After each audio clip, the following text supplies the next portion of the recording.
দেখেন আয়নাগর সৃষ্টি করেছে, আয়নাগর আয়নাগর সৃষ্টি করেছে, মানুষকে অপহরণ করেছে, জুলুম করেছে, অত্যাচার করেছে, অবিচার করেছে, গুম করেছে, খুন করেছে, হাজারো মায়ের বুককে খালি করেছে, হাজারো বোনদেরকে বিধবা করেছে, হাজারো বাচ্চাদেরকে এতিম করেছে।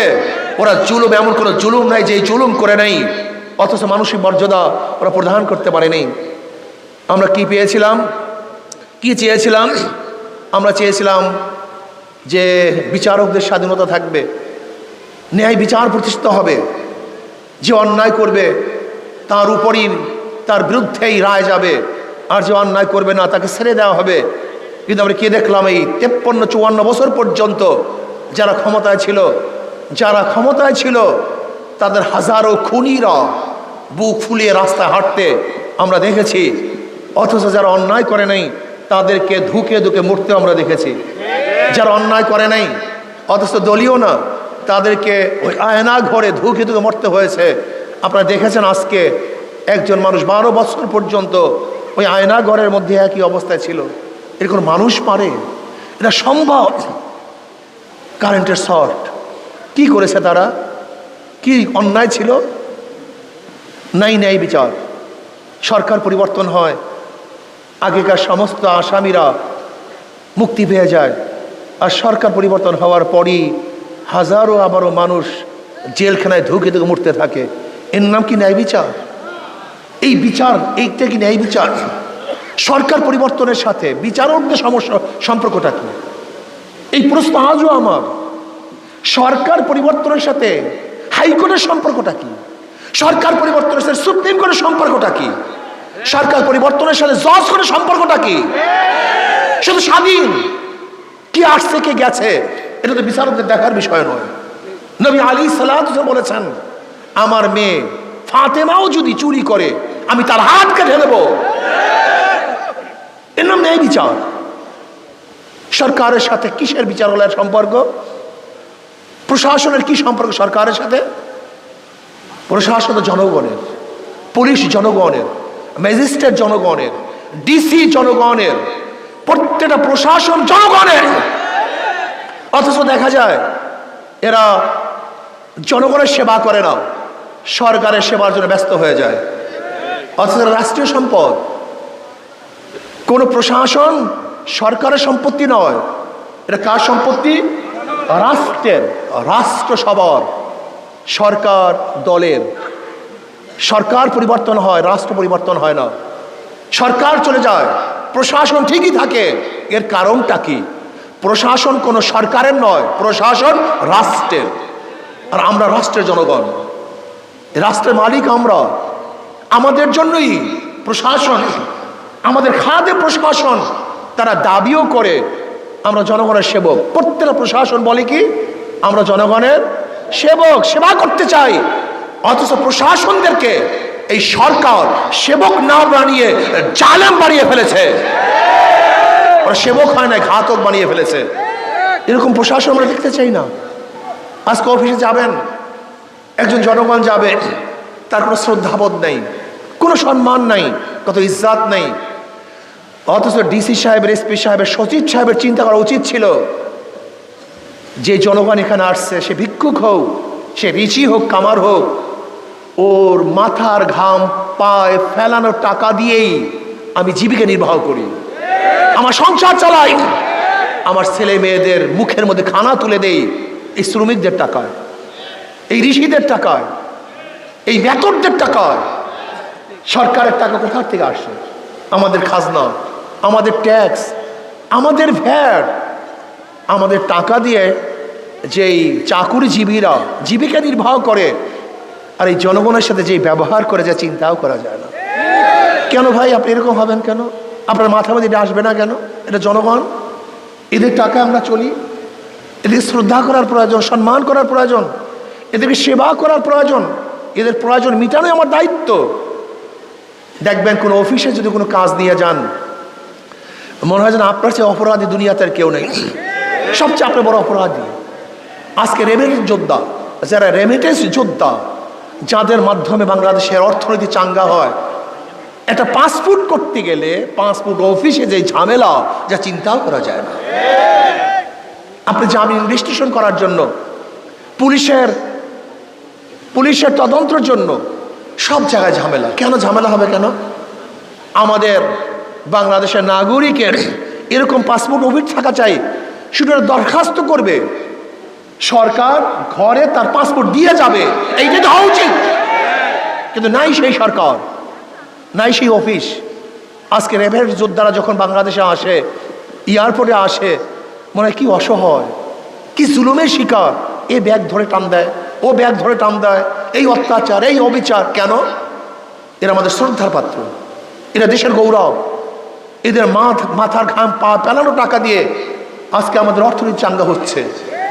কিন্তু না, আমাদের রিজার্ভ বৃদ্ধি পাচ্ছে এদের টাকার কারণে। আমরা তাদেরকে শ্রদ্ধা করতে পারি না, সম্মান করতে পারি না, ইজ্জত দিতে পারি না। হাজারো আশরাফুল মাখলুকাত, এই সৃষ্টির শ্রেষ্ঠ জীব মানুষগুলি ক্ষুধার তাড়নায় ডাস্টবিনে কাক কুকুরের সাথে এক মুঠা খাদ্যর জন্য লড়াই কেন করবে? আজকে আশরাফুল মাখলুকাত কেন রৌদ্রে পুড়বে? এই আশরাফুল মাখলুকাত ঘরবিহীন বৃষ্টির মধ্যে কুয়াশার মধ্যে কেন থাকবে? তাদের জন্য বাসস্থানের ব্যবস্থা কেন করব না? আজকে দেখেন, বিগত ফ্যাসিস্ট শেখ হাসিনা আশ্রয়স্থান করছে, আশ্রয়ন করছে। আপনি দেখেন তো সেই আশ্রয়স্থানের জন্য কত টাকা বরাদ্দ, আর তার বাবার মূর্তি বানাবার জন্য কত টাকা বরাদ্দ। আপনি কি জানেন মূর্তি বানাবার জন্য কত টাকা বরাদ্দ হয়েছে? 4,000 কোটি টাকা।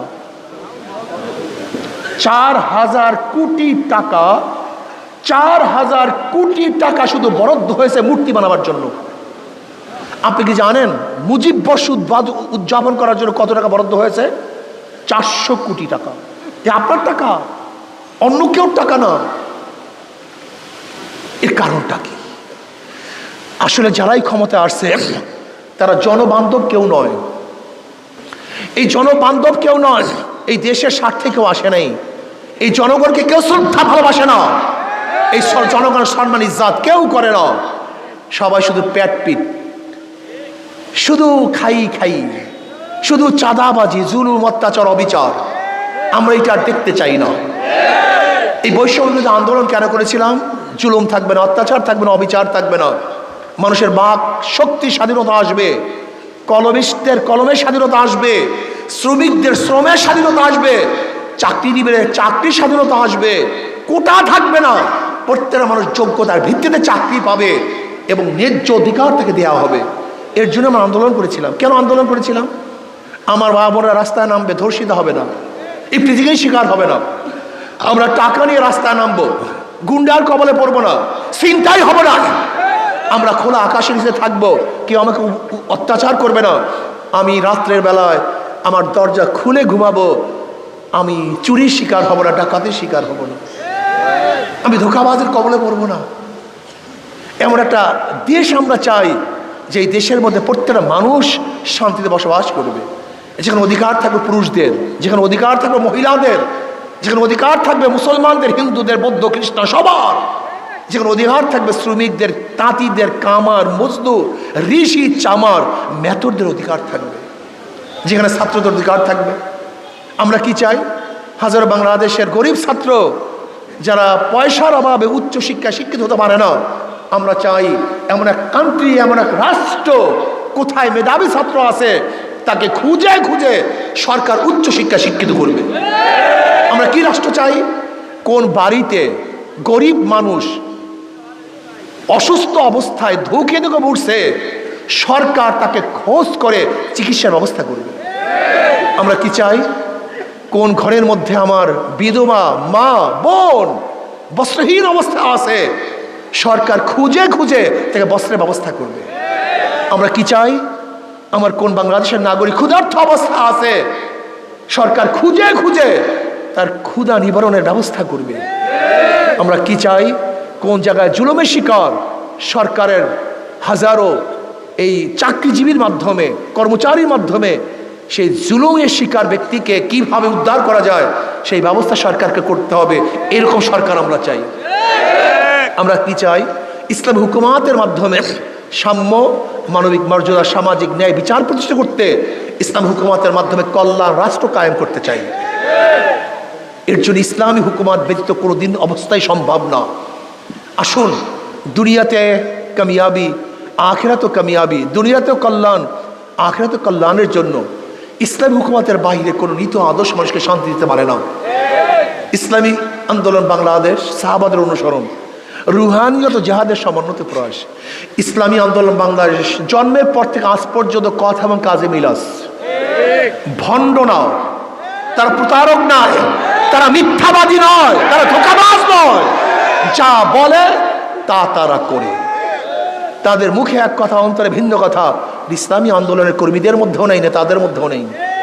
ইসলামী আন্দোলন বাংলাদেশ প্রথম থেকে যা বলছে আজও একই কথার উপর আস, নীতি আদর্শের উপরে আসে ইসলামী আন্দোলন বাংলাদেশ। ইসলামী আন্দোলন বাংলাদেশ এমন এক মার্কা, যে মার্কাটা কি হাত পাকা। যারা নৌকা নির্বাচন করে তারা নৌকা চালাতে পারে না, যারা ধানের শীষে নির্বাচন করে ধান কাটতে পারে না, যারা নাঙ্গলে নির্বাচন করে তারা নাঙ্গল বইতে পারে না, যারা কাস্তে কুঠা নিয়ে নির্বাচন করে তারা লাকড়ি ফাটতে পারে না, ধান কাটতে পারে না। কিন্তু হাত পাখা এমন এক প্রতীক, যে নির্বাচন করে সেও চালাতে পারে, যারা নির্বাচন করে তারাও চালাতে পারে, পুরুষরাও চালাতে পারে, মহিলারাও চালাতে পারে, মুসলমান চালাতে পারে, হিন্দুরাও চালাতে পারে, ছোটরাও চালাতে পারে, বড়রাও চালাতে পারে। যারা যেই প্রতীক নিয়ে নির্বাচন করে,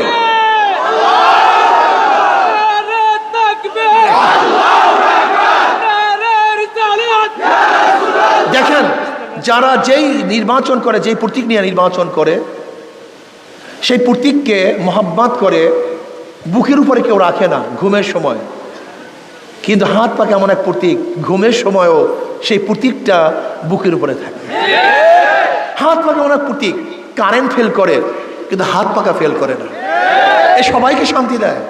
সবার মার্কা হাত পাখা, সবাই ব্যবহার করে হাত পাখা। আমি বিশ্বাস করি যেরকম সবার প্রতীক হাত পাখা, এই দলও সবার প্রতীক। ইসলামী আন্দোলন ক্ষমতায় গেলে সবার জন্যই কল্যাণ হবে।